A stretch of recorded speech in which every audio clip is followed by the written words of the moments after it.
జన్మకే గమ్యమో తెలిసేది కాలానికే ఏ పువ్వు ఏ పూజకో తెలిసేది దైవానికే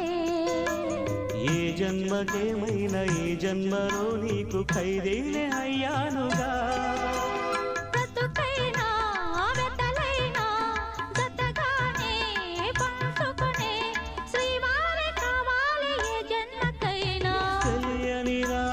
పలికింది